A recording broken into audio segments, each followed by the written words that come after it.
2, 3. Hey everyone, it's Nacho Corona. This is my new podcast I'm making. It's called Talking with Nacho. And I got my friend here, Josh Bowers. He's an MMA fighter. He's training to do an upcoming fight in July. So basically we're just here talking to get to know what he likes to do with his fighting, how he learned, kind of like what he does in his downtime, and we're just doing more research on how he evolved and different things. So I just wanted to just do that introduction, and pretty much we could go from here. So, Josh, how did you get into MMA? How did you start your journey with that? How did it, what brought your interest to it? Well, I definitely didn't start in MMA. I started more wrestling. I wrestled for 10 years. I started in high school, so I started maybe middle school. So I started middle school, did a summer camp, and then 4 years high school, 4 years of college. And then when I got done with college, I kind of didn't want to be done competing. So I started doing jiu-jitsu for a year, actually a few months. It was probably maybe 3 months. And then I started MMA. And within my first 3 weeks of starting MMA training, I did my first fight. Wow. What was your first fight like? Did you fight against someone who was also training or kind of new to the art, or what was it like? What was your first opponent like? Yeah, so I fought against a guy who was high school wrestling experience. He had 4 years in high school. He wrestled for a pretty good high school, Lake Gibson. That's in Tampa. He was actually, we did the fight in Lakeland, so it was his hometown. And then he had a year of Muay Thai experience. He just practiced Muay Thai, but he hadn't competed in Muay Thai. So he had more striking than I had, and I had better wrestling than he had. So it was 0-0 for both of us. It was our first fight. So when you say 0-0, it was more like a draw? No, it was 0-0. We were both 0-0. I was 0-0, he was 0-0. So when you set up fights, you try to find even level opponents. Yeah. Otherwise, you go up against a guy that's 4-0 and you haven't fought yet, and it's not really fair. Yeah. But yeah, so we were both 0-0. It was our first fight, and they wanted to pair me up with another wrestler so that they could hype it up as a wrestling match, a battle of two wrestlers. And then I won all 3 rounds. I pretty much just controlled the wrestling. I got on top of him and just gently hit him in the face because I didn't have too much ground and pound yet. I just learned how to strike for 3 weeks before that fight, so I only had 3 weeks of striking training, which is punching and kicking. So by the time I got on top, I didn't really have the leverage to throw punches appropriately, so I didn't really get to finish. But now, I have a lot of questions I gotta ask you. So, Muay Thai and wrestling, those are 2 different fighting styles. Yep. So, what piques my interest right now is that those 2 fighting styles, are those a balance against each other, or does one have more advantage over the other? Because one is more grappling based and the other is more striking based, if I'm not mistaken. Yeah.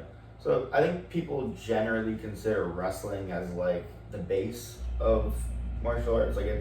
It's the transition between everything. So if you want to go from Muay Thai to say Jiu-Jitsu, which is submission grappling, where your goal is to choke somebody out or break their arm, right? The gap between those 2 martial arts would probably be wrestling, because how do you get from standing on your feet to the ground? You have to take them down. Right. And the art of a takedown is wrestling. So wrestling is kind of the middle ground of all sports. That's why people consider it the best base for MMA, because it ties everything together. Yeah. If you're punching, you get too close to each other, and you're in a clinch, they call it.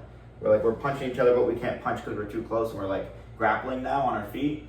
That's wrestling. So the gap between wrestling and fighting happens a lot. So those transition periods are where wrestlers thrive.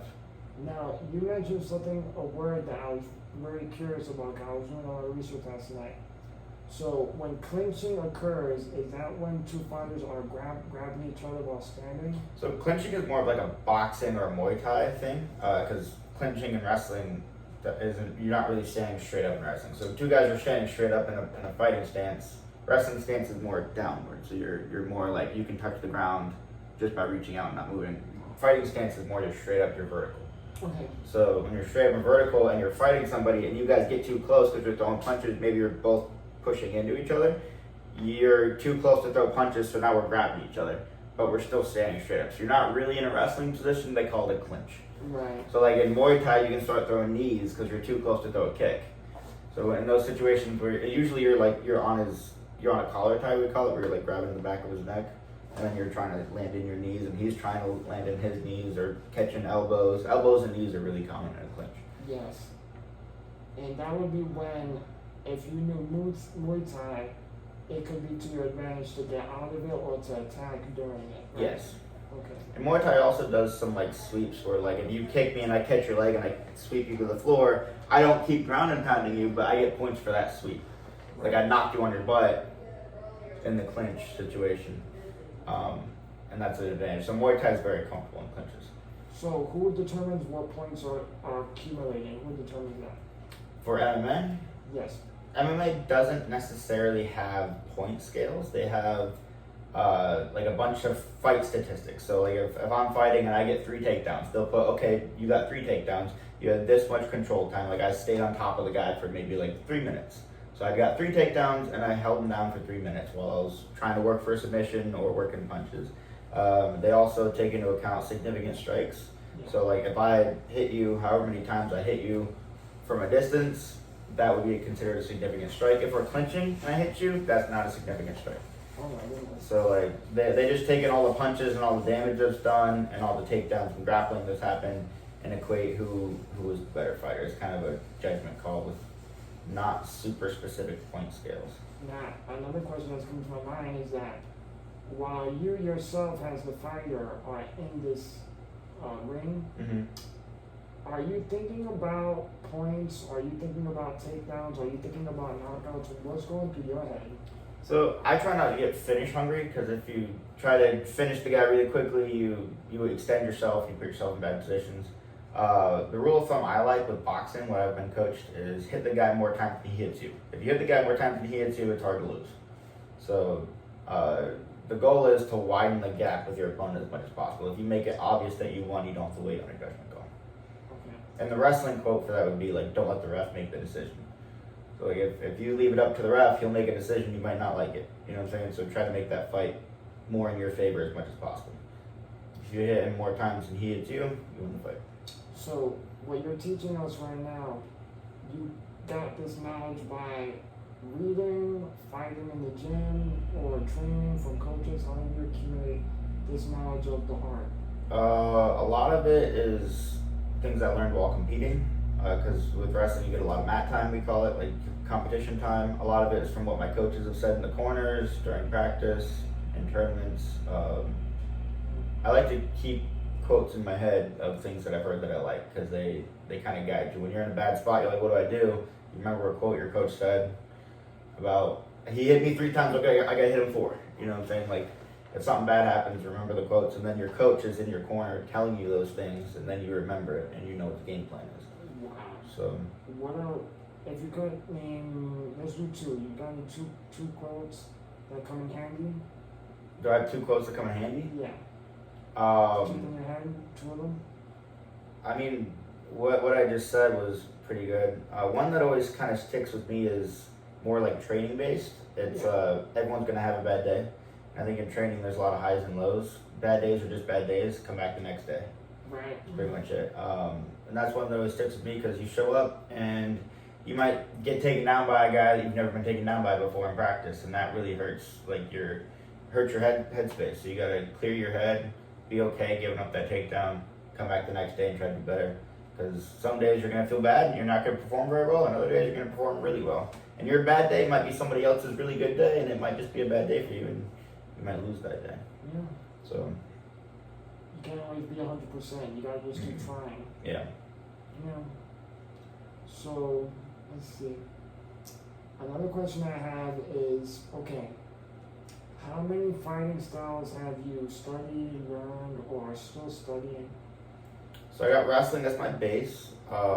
Everything else besides wrestling I've only done for maybe a year and 3 or 4 months. So I started jiu-jitsu probably about a year and 4 months ago. I've done a little bit of Muay Thai, probably about since August of last year, so probably about like 11 months worth of Muay Thai, but not strict Muay Thai training. So I haven't done a whole lot of like just strict Muay Thai training. A little bit of boxing. I think the most improvements I've made is when I just focus on boxing and not Muay Thai.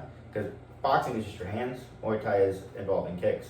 So if I have too much to worry about while I'm learning how to throw a punch, it messes with me and my timing. So wrestling, jiu-jitsu, Muay Thai, and boxing are the 4 that I've looked at. They also have judo. My coach happens to be a black belt in judo, and I really want to get more into that. So I might be looking into more judo competitions. Now, I want to explain judo to the people that are watching this. Is that more like throwing based or grappling and throwing? Yep, so judo involves a lot of foot sweeps. It's basically the art of quickly taking somebody to the ground by means of a throw. So you're either picking them up in the air and throwing them down aggressively, or you're kicking their foot out from under them and they just fall to the floor. And then you get on top and you try to get a submission really quick. You have, I believe it's like 20 seconds to get a submission. Or if you hold them flat, their shoulders flat to the mat for 30 seconds, you win the match. Because you have a gi on, you have a little karate suit. Right. So if you can use that karate suit and hold them flat easier than you can in wrestling, because there's no suit in wrestling to hold on to.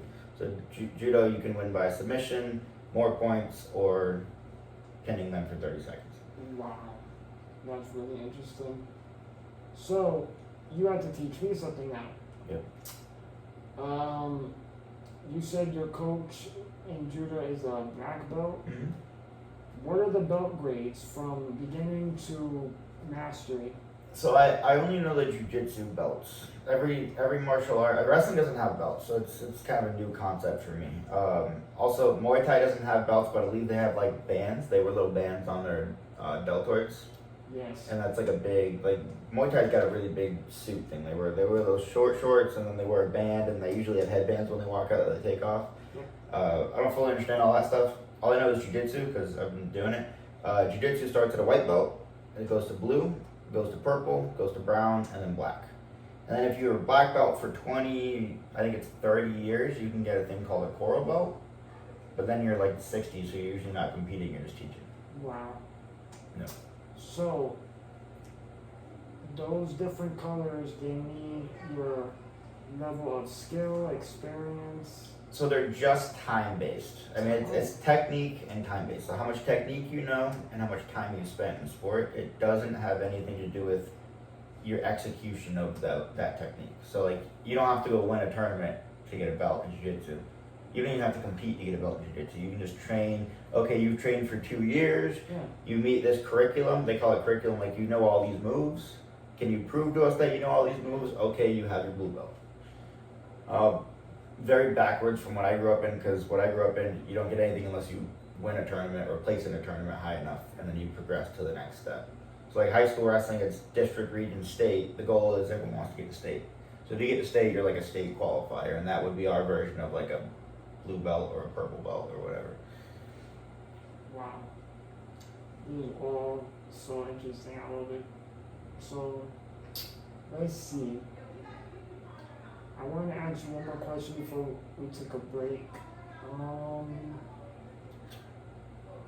When you got into wrestling, before you got into it, how did you learn about it? How did you learn about wrestling? Like what was your first experience seeing it or being involved? Like being invited, as you would say, in any form? Like how was that first experience? Mm-hmm. So I grew up in a wrestling family. My dad grew up with 5 brothers in the countries of New York. They were all farmers. And they all wrestled. All 5 of his brothers wrestled. So they grew up like beating the snot out of each other. Growing up, I heard all the stories and I thought it was really cool. And then my older brother, who was like 7 years older than me, so I was in like elementary school watching him wrestle in high school. And I thought he was big and strong and cool, and I wanted to be just like him. So then when I got to middle school, I did a middle school wrestling camp with him, and that was my introduction into wrestling. Wow. Alright, so I guess we'll take a break. This will be part 1, so we'll take a break. Okay.